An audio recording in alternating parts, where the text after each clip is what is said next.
So like almost everyone I work with is like within a couple of wrong turns of like burning out just because the pressure's so high, right?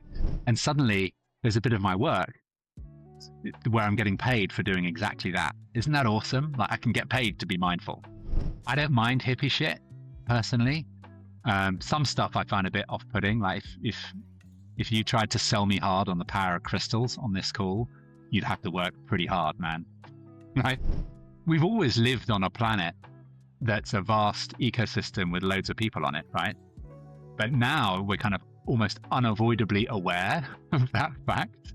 And I don't know that we're like biologically equipped to live with this constant sense of a gazillion things happening at once. When there's not enough work coming in, I find it challenging. If I'm spending all my time thinking about the kind of work I want and how I'm going to win it, or talking about the kind of work I want and how great I am at it, like at some point it starts to feel hollow unless it's balanced with doing. Particularly Zen Buddhism feels really stern, really austere, really like, I've got a shaved head and a brown robe and never smile. And for me, that's not what it's about at all. I think I need to ponder that, Joeri. Not that there is. Hello, you beautiful people, and welcome to the Solo Source podcast. My name is Joeri, and on this show, I have honest conversational chats with people who work for themselves, sharing real insights, lessons learned, and maybe even a couple of practical things you can take forward on your own solo journey. On today's episode, I am joined by Phil Dorman, who is an executive leadership coach who helps people go from that survival mode to that thrival mode. Is that even a way? He gets people to go from surviving to thriving. We get into things like mindfulness and being aware of yourself, and talk about overwhelm and things that are in and things that are outside of your control, particularly when you're running your own business. As always, I'll be back with some of my thoughts at the end, but for now, enjoy my conversation with Phil Dorman. I always start with a nice light question, Mr. Dorman. I know you a bit. We met almost 20 years ago, 18 years ago in Shanghai. For people who don't know you, who are you and what are you best known for? Ooh, so who am I? I'm an executive coach. So what do I do and what am I known for? I work with leaders, mostly leaders in like growth environments. So either like fast growing, smaller businesses or newer businesses, or people in like bigger companies who are trying to make growth happen, trying to make change happen. And within that, what am I known for? I think there's a certain kind of blend of enthusiasm and approachability that kind of allows me to connect with people. I remember when I first joined What If, and I met Dave Allen for the first time, one of the founders of that business, and we can talk more about that company if it's useful for people to know who they are. He said this to me. He goes, "Oh, you're very likable, aren't you?" And it was kind of like damned with faint praise. It was slightly a backhanded compliment. It was a bit of an insult. It's like, "Oh, maybe you're a bit lightweight," but I kind of wear it as a badge of honor, like that fact that kind of people feel at ease in interacting with me. They feel like unthreatened. I don't know if it's just something about the vibe I bring or some underlying energy, or if it's actively what I do. It just sort of happens that a bit my ability to kind of, what do they call it in Japan? I think smell the air, like read the room, kind of get a sense of what's going on. And a bit the fact maybe I smile a lot. I think that's what I'm known for, right? That kind of ability to get people in a good, easy state where then we can have the real conversation and make stuff happen. Even if that real conversation is quite hard, kind of once people relax, you can get there. So I think, that's what I'm known for, Joeri. Fair enough. I think it's a great question. And for the people who don't know, What If is the innovation agency Phil and myself spent a couple of years at and learning some of the ropes around breaking rules and doing creative stuff. When you and I met, we did facilitation and training programs, kind of very high energy, lots of fun, lots of laughter. You've now gone for coaching, which is a little bit different through my lens, because I always have this feeling that group dynamics are very different from one-on-one. Yeah. First of all, why did you make the change, and how did you make the change? I haven't given up on group stuff. I still do quite a lot of it. I still really enjoy it. So kind of my work kind of exists on like three scales at the moment. I do like big organizational work, like change programs and learning and development program delivery that's generally mass audience. Like earlier this week, I was running a training with like 30 Boots executives in the room, Boots being a UK kind of retailer, like wellness, healthcare, beauty stuff. So I do that org stuff. I do team stuff generally with like executive teams for organizations, so the leadership team, and I do one-to-one. Oh, quick one. If you are enjoying this episode, you could do me a massive favor. It's very hard getting these things out into the world to the right people. So if you could leave a like, leave a comment if you want, or share this with somebody who really could use this right here, right now. I really appreciate it. All right, let's get back into the episode. I didn't used to do the one-to-one in that previous life. So that is the new bit. And that is the bit that kind of felt like a big shift when I made it 5 years ago. What drew me towards it? It kind of a number of things. I'd become frustrated with a lot of the work I was doing, staying too superficial and not getting to the real conversation and not getting deeper. And you can get there with a group. In fact, you have to get there with a group. But it became really important for me, and I felt really drawn to it, to get into a space where you're inevitably going to go there, right? Like one-to-one coaching conversations. Okay, sometimes you are coaching kind of like detailed tactical work stuff. That's part of it. But in every relationship, you get to some depth. And that was important for me. And that drew me into one-to-one coaching, that kind of recognition that meaningful work requires going deeper. And going deeper is perhaps easiest like when you're working with someone one-to-one, right? They're just the ability, if you can put them at their ease and build that rapport with a client, you're going to get to the real shit. And the real shit, we all have depth, right? And we all have demons and we all have shadows, and all of that is there. So when I left Accenture, who'd acquired them, and set out on my own, that was a big part of the drive, was to go, I want to do deeper work and I want to go one-to-one because that's kind of where deeper work lies. Very true. What I discovered in as I kind of went through coaching training was, oh wow, what it requires from me is also really powerful. So as much as the kind of work I do and the impact I have on my clients, like one-to-one coaching requires me to be fully present in a way that I can kind of get away with not always being in a group setting. But I can stay a bit superficial. I can kind of hide from the deeper stuff. And there's nowhere to hide when you're working one-to-one. You can't get away with being distracted and having your mind somewhere else. You've got to really kind of drop in to the moment, to be there, listen deeply beyond just the words they're saying, to really get a sense of what's going on with that person.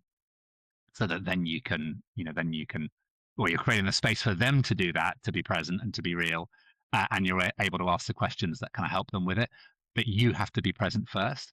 And that, for the first time, like brought together the world of work for me and the world of like personal development, which had gone deep into kind of meditation and mindfulness. So there was this kind of coming together of, oh wow, like my mindfulness practice is trundling along, and I'm spending more time. I'm going on retreats. I'm meditating every day. And that is all about being present and being in the moment. And suddenly there's a bit of my work where I'm getting paid for doing exactly that. Isn't that awesome? Like I can get paid to be mindful. So that was a journey to go on, but it was also really refreshing. So I feel like everybody, I kind of can go hard and then get burnt out, particularly with the group stuff. Like you'll know this, you play in that space, right? Like I love doing it. I'm probably what the world would describe as an extrovert, but it takes a lot of energy out of me, right?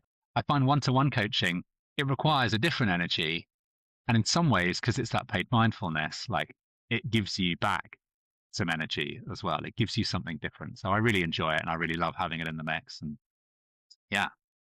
You talk about mindfulness. What is mindfulness? It's a term that a lot of people use nowadays. I'm not even sure whether I actually know what it means. Can you describe what mindfulness is and how does it help? Mindfulness is the practice of being truly and deeply present. So right now, in this moment, you, I, like, we're aware of our environment, we're aware of the conversation between us, but there's a high chance that bits of our brain are stretching either into the future or into the past, right? Like thinking about what am I going to have for lunch? Do I want to make some jiaozi? Do I want to have a salad? Like the mind wanders. We get distracted. And actually, I would say, like, most of the time, most of us are to a greater or lesser degree distracted and not present in that moment. We're either like reflecting on the past, like regretting stuff we've done, or like going, aren't I awesome because I did that? Or kind of thinking about the future, like either with excitement or a degree of anxiety. Like our minds just naturally run into those places and away from being in the present moment. So mindfulness is just the practice of being in that present moment.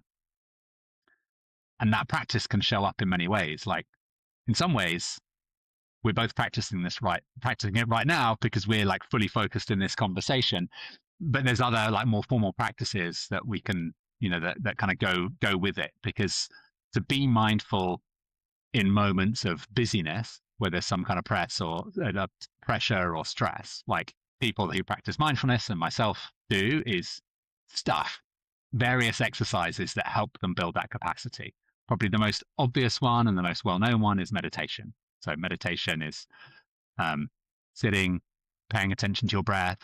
Maybe you're listening to a guided meditation and there's some keywords and you're kind of focusing on those keywords. But really, meditation is just either sitting or lying down, purely focusing on your breath, and your mind wanders off somewhere. And then you go, oh, yeah, I was just sitting and breathing. Why don't I do that again rather than think about this thing? Let me ask you this, Sam, because as you were saying that, being fully in the moment, I used to tell people during fight training, when I used to go spar, let's say Thai boxing, I used to tell people it's highly meditative, and people never believe me. They're like, well, there's like another 100-kilo guy trying to kick your head off. And I used to tell them it's ultimate focus, because I can't think about what's for lunch tomorrow because I need to be there. So it's very present. But when people talk about mindfulness, they probably don't think about, say, martial arts or sparring or something. But is that a fair comparison? Because I know, let's say, Brazilian Jiu-Jitsu, I'm very there. Yeah, totally. And I think anything can be done mindfully. And there are countless activities that really help us be more mindful. Like, yeah, I totally get that. And sometimes people get confused by what being in the moment means, because I guess like being in the moment is fully present and alive to what's there right now. It doesn't mean that you aren't in some way aware of the immediate future, for example. So like if you're sparring with someone, I guess there's a bit of your mind going, okay, let's be ready for whatever they do next. And but even that, I guess you're kind of reading micro movements. You're not like there thinking, going, well, they could do this and they could do that and they could do, because then you would tense up, I guess. So yeah, totally. I think like, and many Asian martial arts, East Asian martial arts in particular that I know, kind of have a deep mindful practice embedded within them, right? Particularly the Japanese ones. It's kind of as a crossover, as I understand it, between like karate and judo and Zen. Yeah, I'd say so. I'm not sure whether people would put MMA in that category, but to your point, I think if you are very in the zone, you're not thinking about then and what was, you're really in that moment. That could be mindfulness. The reason I'm saying this, because I think for some people maybe listening as well, I think words like mindfulness and meditation can feel a bit woo-woo to people, but my point is they really don't have to be. You can give your own little way of doing that, I guess.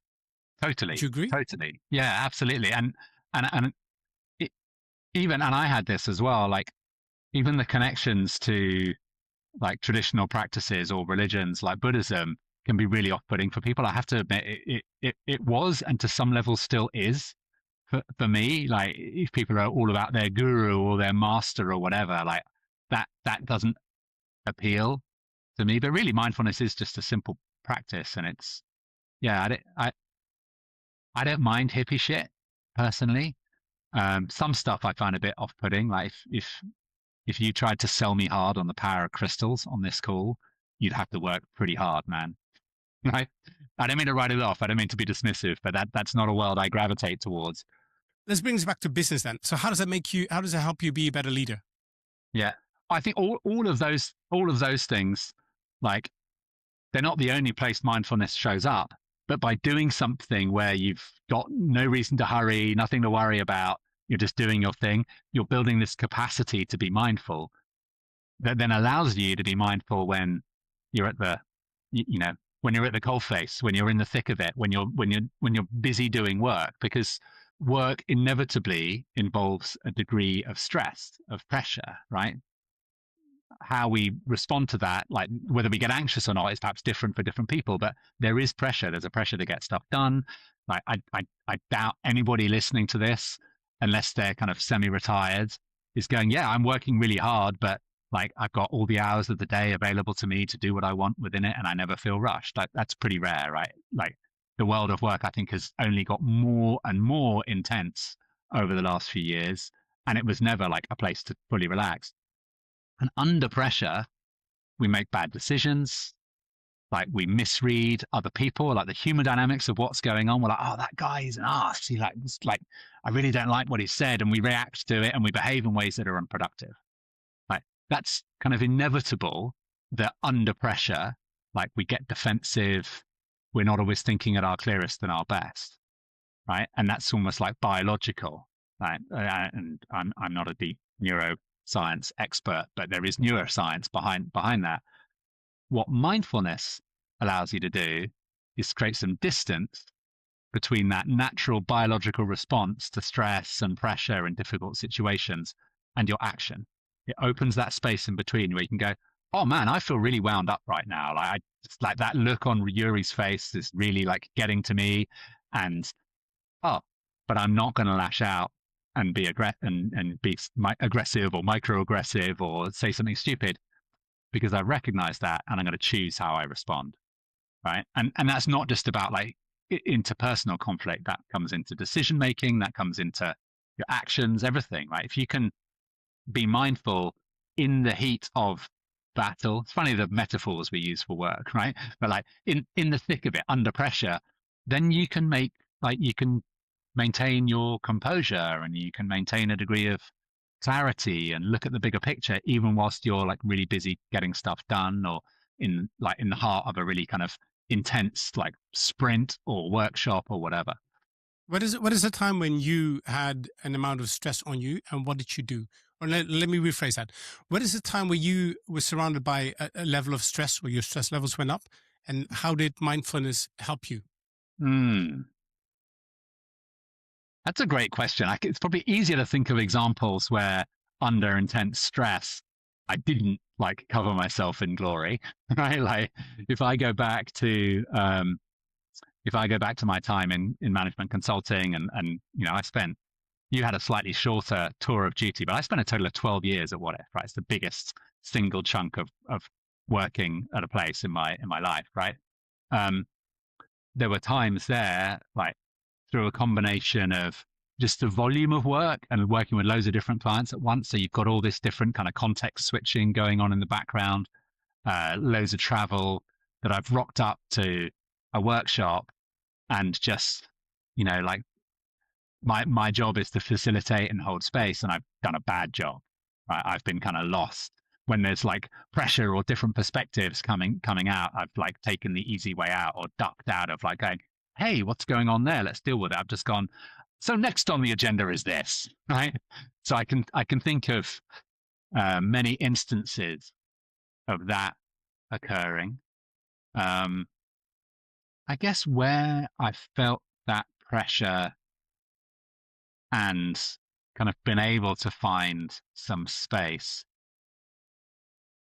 even like I was doing some work last year with the leadership team of a tech business, fast growing tech business, private equity owned. So loads of pressure to grow really fast and be profitable. And they bought different companies and smushed them together.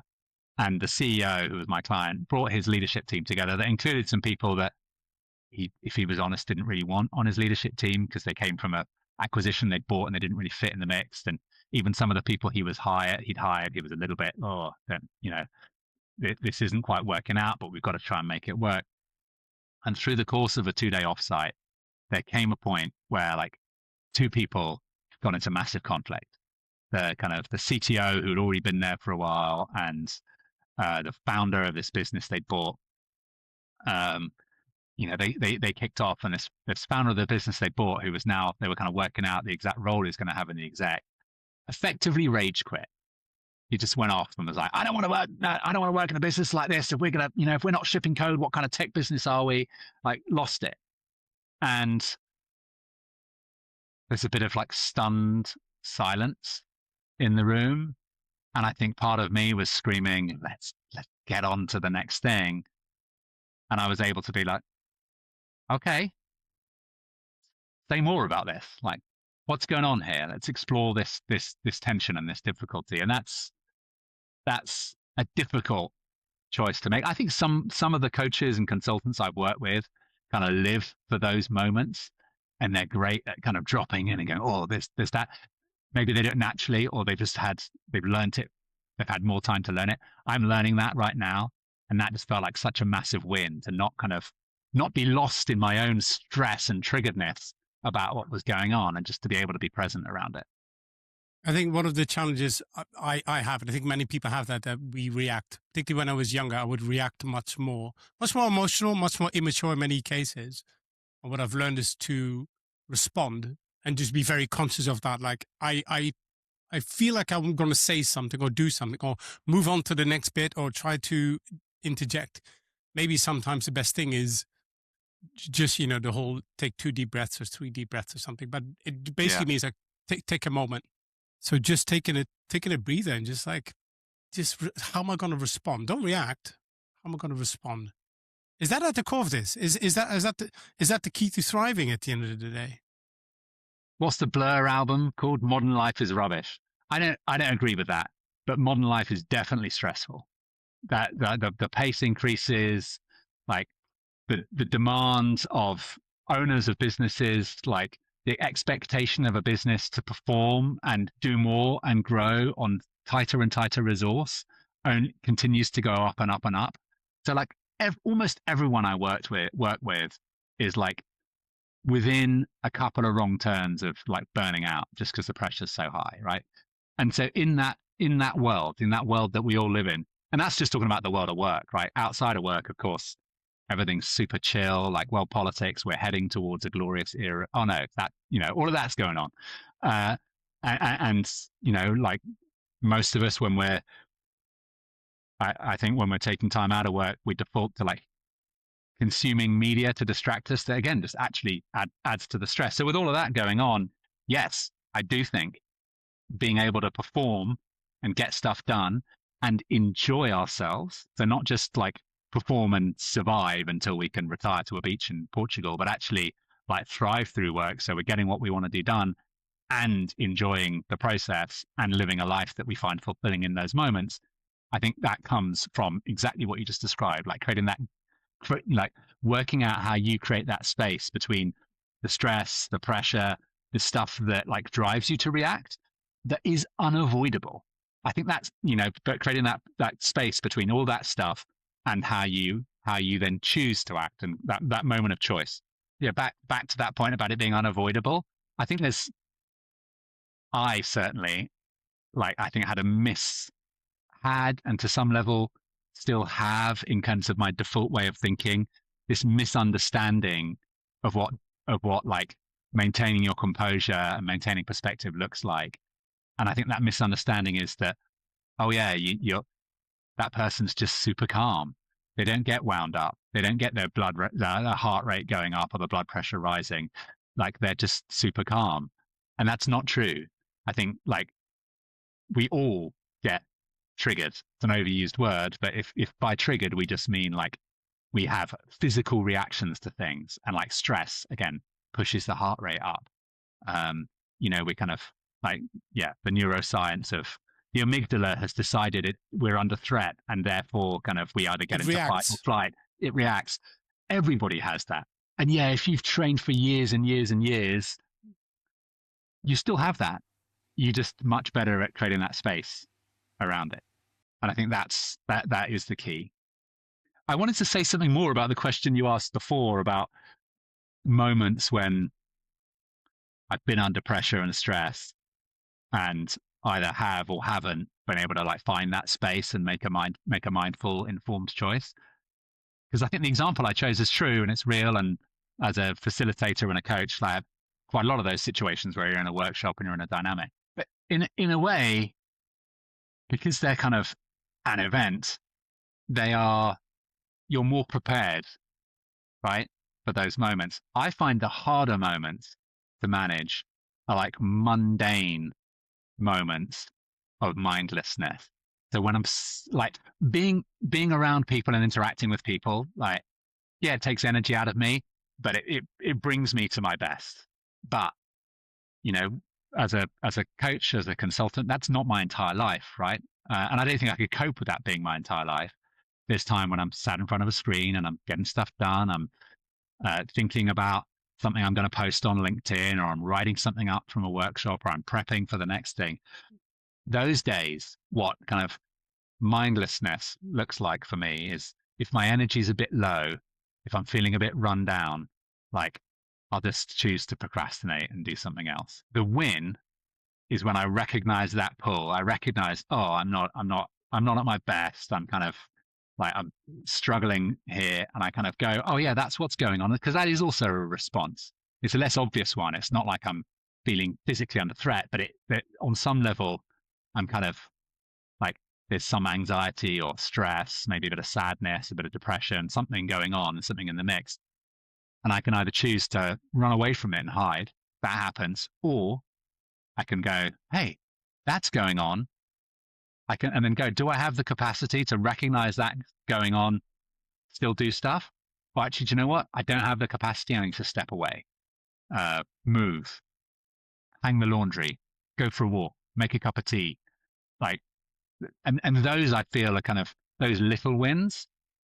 Actually, in aggregate, they probably have a bigger impact on the course of my life and work than the big ones in the workshops.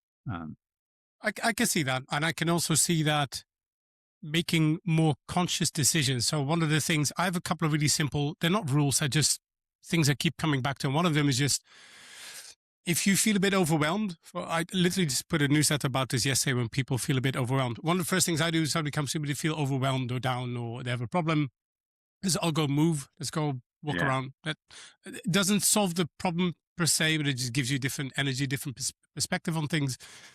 And the second thing is, if you feel a bit overwhelmed, just make a list of all the things that are going on that are causing a bit of stress or that get you triggered, and then list the ones that you have no control over, and then learn to let those go. Like consciously say, I can't do anything about that politician saying that. Like that's it. So, and a lot of people are struggling. A lot of people are having a really hard time now. Yeah. And to your point before, I was going to ask you, it is more stressful. Where does the stress come from? I can come up with some superficial things. Things are more expensive. There's an economic downturn. Like, where does it come from?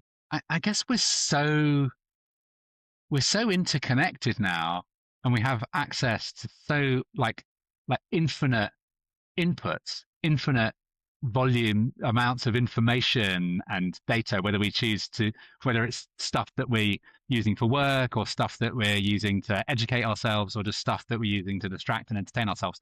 There is like limitless stimulus coming at us.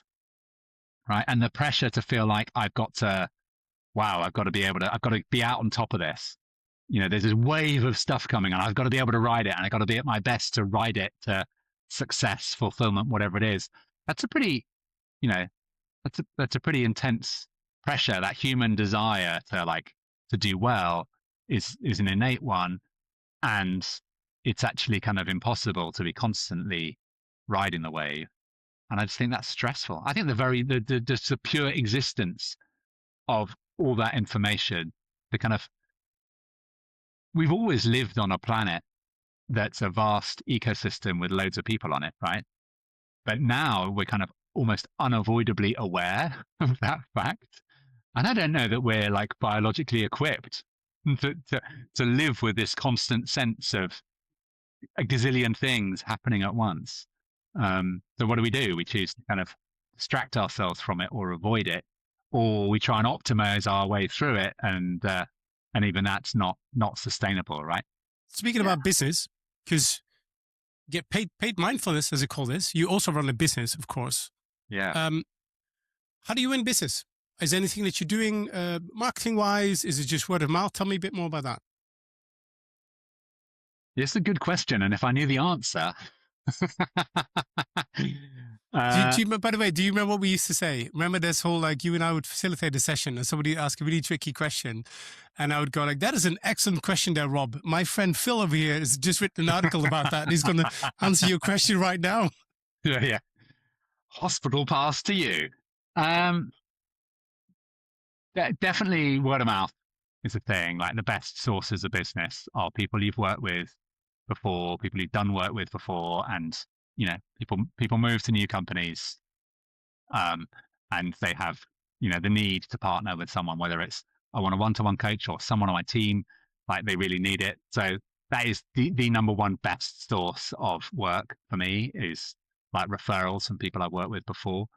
My marketing efforts are have been fitful at best over the last year, but I've got direction around a couple of things that is starting to shift that. So I've just relaunched my website.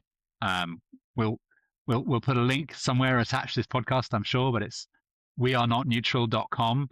And look, I don't think a website alone doesn't win work, but it, like when people then look for you, it kind of is a reassurance and it allows them to go, yeah, this is like to dig a bit deeper and go, this is someone I'd want to work with.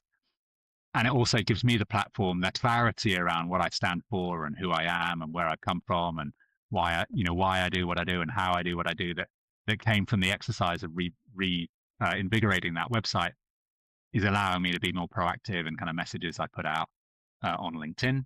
I work with an organization called Startup CFO, which is a network of CFOs for fast growth, mostly tech businesses here in the UK. That's a great source of, I've built loads of relationships through that with sort of trusted decision makers in those companies. So that's a good source of leads for me. Is like they're people I know and trust. To go, oh yeah, that's the kind of thing Phil does. You should speak to him. As a solopreneur, I take a lot of inspiration from this and from the stuff you put out there. For me, the key thing is to have a story and be out there and telling it. Like if you're just doing the work, which is kind of what I've defaulted to at times, at some point there's not going to be enough work, or you're dependent on other people, like other like agencies to give you the work, and that is not sustainable and that is not stable. So having proactive marketing, and LinkedIn's the main vehicle for me. Is it the best one? I don't know. I mean, I think it's the best social channel. I think you've got to do other stuff around there. You've got to be out there, and you've got to do things like today that create good content to put on there that sparks interest and sparks conversation. Yeah, you said a couple of interesting things. I mean, if people do want to take some tactical things away, first of all, partnering with people where necessary, even if it's just getting a bit of money in. Sometimes it's just, you know what, I'm doing 10 hours on the side here just to make a bit of money. I think right now, as kind of cheesy as that sounds, as simple as that sounds, I think for a lot of people, that's what they need. I have a feeling that when people get a bit more money coming in right now, it would give them headspace to work on the story and work on other things. The other one you said is be part of a network. There are heaps of networks around. Join people. I would, however, challenge the listener or the viewer, if you're watching this on YouTube, it is thesolosource.com on YouTube. If you're watching this, if you are going to join a community, it's very easy to join a community with people just like you, but go where your customers are. So if you're a photographer, it's great to join a community of photographers. And I get it. You can nerd out about lenses and aperture and stuff, but that's not where your clients are going to be. So see if you can pick a pool where your buyers are, people who are willing to buy your business or at least refer you to somebody. That's one. And I think the last one you said is also very, very useful, is to work on your story. Like if you have a story, that story can manifest in different ways. You're not, a coaching business per se. You've got a story, you've got a mission, you're there to help certain people. Same with the Solar Source. Right now, it's a podcast and a YouTube channel. Maybe in 10 years, it's a product. I mean, I don't know, but the story's there. Just on what you said about network, like really resonated with me, right? Like, so when I first left What If, which is a glorious community, right? And the kind of What If alumni network is like a glorious community. Most of the networking I did was with people from there or other coaches that I'd met through training. And it was great. And it's kind of invigorating and you're on the same wavelength. And it's also a bit of an echo chamber. And you end up having conversations about winning work and you can empathize a lot with each other, but none of you is going to give work to anyone else. Yeah. And working with startup CFOs just so fundamentally different. And I have a little chuckle to myself sometimes. I kind of, probably the best way to describe it is I'm probably financial, like as in like, I just don't really, that's not me. Like I don't have a grounding. I'm not trained as an accountant. If anything, like if you had a spectrum of like personality profiles, I'd probably be at the other end of the spectrum for most finance professionals. And it's it's a great community for me to be a part of, right? Because they're exactly what you said. They're people who could be clients and can introduce me to clients. And just also the kind of the different, the way those people look at the world has been so informative and elevating for me. And I would like to think that the same is true the other way, right? That sort of the different perspective you bring can add so much value, and you see things that people don't. So I definitely am a strong advocate for, being a part of a community that isn't all people like you. Partly because it's more likely going to be a place that's a source of work, but also because it's going to elevate and expand your thinking. You just got to be, you got to be brave to reach out, to connect. Like, and for me, what really makes that easier or lowers the stress of that, because I know how to sell. I've been doing it for my whole career. How long is that now? 25 years. 25 years this year I've been in the world of work. I know how to sell, but I still have like an awkwardness or a hesitancy, particularly for people who are in my network who kind of know me and trust me, like to go out and be like, hey, do you want to buy something? But going, hey, I've got this thing and I'd really value your opinion and like to learn from you. I have almost never had someone go, no, and I don't have the time for that. Yeah. Like, so the kind of the invitation, asking people for help rather than trying to convince them that they need your help. For me, that's always been the best spark for like relationships. And off the back of that conversation where you've got input on a product or a thought piece or whatever, then you can go, hey, do you know anyone who needs this? Or do you know who else should I be speaking to about this? That's how I've built my network over the years and found that really, really effective. Yeah, and do good work. It's simple as that. Just make sure you stay up to date. You're good. You're professional. You show up on time. You do the best you can with the ability that you have. And if you're consistent about that, that will come back. Yeah. So for people who are struggling, maybe listening and are struggling a bit right now, with maybe nearing a bit of burnout or just being unfocused or feeling they're getting pulled left or right, what would you like them to hear? 3 things I'd say. 1, if you're feeling that, first and foremost, like give yourself a bit of a break, be kind to yourself. Like when it's feeling overwhelming, don't feel like you've got to just sit there and think harder and work harder and put more pressure on. Exactly what you said earlier, move, take a walk, get out. I don't know, like take a bath with essential oils if that's your thing, or get down to the pool at 7:30 in the morning and enjoy the fact that it's like 10 degrees cooler in there than it is outside, which is what I did this morning. Like be kind to yourself, give yourself a bit of self-love. And secondly, just know that you're not in this on your own, right? Like we are all experiencing some version of this. It's not just you. You're not nuts. You're not useless. Like you're experiencing what many, many other people are experiencing. And from my perspective, that always helps just lighten it, because we all take it like massively personally and think it's just us. So know that you're not alone with it. And you said something just now that again really resonated about do. I think there's something about the balance between when there's not enough work coming in. I find it challenging if I'm spending all my time thinking about the kind of work I want and how I'm going to win it, or talking about the kind of work I want and how great I am at it. Like at some point it starts to feel hollow unless it's balanced with doing, right? And I'm fortunate enough that there's always something. It's never more than like a couple of days or before I've got another one-to-one, or a week or 2 weeks before I've got another workshop. But even if you don't have that, manufacture things to do that look like your work. Maybe it's do some pro bono stuff for someone or volunteer someone. Like make sure that you said it, like continue to work on your craft so that you're able to do good work. And that'll feed the the sort of virtuous cycle of like confidence that allows you to tell your story and win more work. Be kind to yourself. Know that you're not in it on your own, and get out and do. Find some ways to do. Move. I think the analogy I used in the newsletter was it's a bit like a rusty hinge. Moving it will not magically fix the problem, but at least it will loosen some of the stuff so you get something. Yeah. Oh, love it. Yeah. The lightning round. Beer or Negroni? Negroni every time. Shanghai or Bath? Bath at this point in my life. What is one habit that's had the biggest impact on your life? We've talked about it a lot, but meditation and mindfulness. Absolutely. What's more important, ambition or contentment? I'm torn, but I'm going to say ambition. I'm going to say like drive, because it gets us out of bed. It gets us moving. It's what makes the world move. Book, podcast, or conversation? Conversation. What's the best thing about working for yourself? The freedom to control my own time, getting to swim, run, do all of that whenever I want to in the day. Normally in the morning, that's what I enjoy, but I choose. What is one piece of advice you've changed your mind on?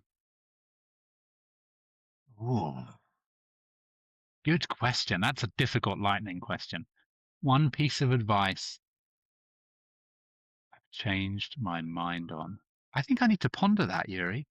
Not that there isn't. There's definitely a worldview on which I've shifted massively, which is in my 20s and early 30s. I kind of think I was a real believer in like empowering kind of brilliant people to go on and do stuff, and the power of entrepreneurship to make the world a better place, and all of that. And I don't completely reject that, but there's a recognition that not everyone's wired that way, and we need to be empathetic and understanding and caring because we're all of equal value.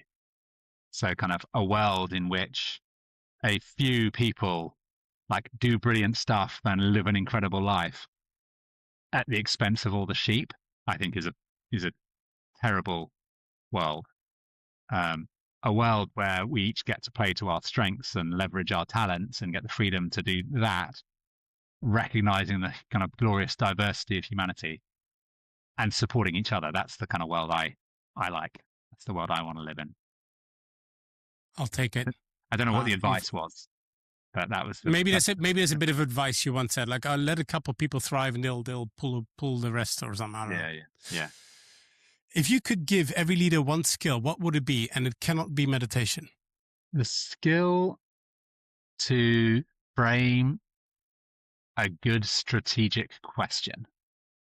I noticed that leaders default to either super high level open stuff or like solution mode, and that ability to ask the question, articulate it clearly, and be comfortable with going, well, we're exploring this, we're working it out, and we don't have all the answers. I think that's the critical skill that most leaders miss when it comes to kind of navigating uncertainty and ambiguity. Bonus question. We may have talked about this at the beginning. What is your super skill? My super skill, I think, is giving people the courage to try stuff and lean in. And last question. What is the secret to thriving? Nice light question to end the lightning round on. I think the secret to thriving is not taking yourself or the world too seriously. You know, I sound like a stuck record on mindfulness. I think those two go hand in hand. But I think there's a lightness and a playfulness that goes hand in hand with mindfulness that people might feel a bit counterintuitive. People think of like, you know, really, particularly Zen Buddhism feels really stern, really austere, really like, I've got a shaved head and a brown robe and never smile. And for me, that's not what it's about at all. Even the guys and girls with the shaved heads and the brown robes, they're pretty smiley, fun people with a wicked sense of humor. And that goes a long way. I like it. Phil, where can people find you? People can find me at, LinkedIn, Phil Dorman. I think if you do linkedin.com/Phil Dorman, I've got that, nailed that one. And then at www.wearenotneutral.com. And you can learn about why that weird name on that website. Wonderful. Thank you so much for sharing. I had a whole bunch of other questions. We're going to do a follow-up at some point because I want to get into some other topics I had here, but I think this conversation flowed nicely. And I'm sure people get lots out of this. And I think everybody should practice mindfulness and challenge what your idea of mindfulness is, because you may find it in different activities than somebody else does. Absolutely. I appreciate you, Phil. Thank you so much, and have a lovely weekend. Stay cool. And you. Take care. Right. Before I leave you, I just want to say a massive thank you to Phil Dorman for taking the time and sharing here on this hot day. There's a heat wave going on this side of the planet. Make sure you go check him out. I'll leave the links in the description below. And while you're there, you can sign up for my weekly newsletter, also called The Solo Sauce. I share ideas like these that help you on your journey of independence. So here's some thoughts I had while we were having this conversation. And I thought this for myself as well. Like, are you surviving or are you thriving? Are you constantly in a situation where you have to react and you get kind of taken along on this whirlwind of things that are happening to you? Or can you take some time and just take a breath and kind of respond to things rather than reacting? You know, when do you take some time to just focus on that breathing, or just focusing on the sport that you play, or just being more in the moment? Because I do think that when you're there, when everything seems to slow down a little bit, that's often where the best thinking happens, and that's often needed. I think one easy way to, I guess, fight against the overwhelm is by just slowing things down. And if you are just surviving, maybe it's a good time to think about, what does thriving mean for me? Because what it means for you is probably going to be a little bit different from what it is for me, but have a bit of a picture about what that looks like. And then look at some of the things that you're doing around that get in the way of that. Now, some of them will be completely out of your control. Some of them will be completely within your control. I would start with the low-hanging fruit that's within your control and see what a difference that makes. Because I think when you give yourself that space, you're more likely to respond in a smarter way than you just reacting to things around you. Anyway, those are just some of my thoughts. Thank you for being here, and I'll see you in the next episode. Make it a great day.